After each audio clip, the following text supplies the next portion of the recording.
امن په باره کې مو امن په دغه باره کې کوو چې مو دین استا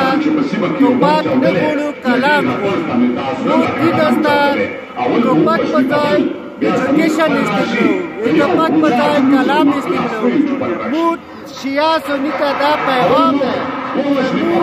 شیعه سني ورونه یو دغه احتجاج نه وروسته مو هر قدم په امن استعمالوو او امن په ځای به اتفاق په ځای به مو کلام استعمالوو او هر وخت به مو حکمرانو ته دا وایو چې مو په امن طریقې دغه کارمې کې د شیعه سني امن په ورور په شان وخت تېروو او بیا زه ټولو شیعه سني کورنیوالو ته چې مو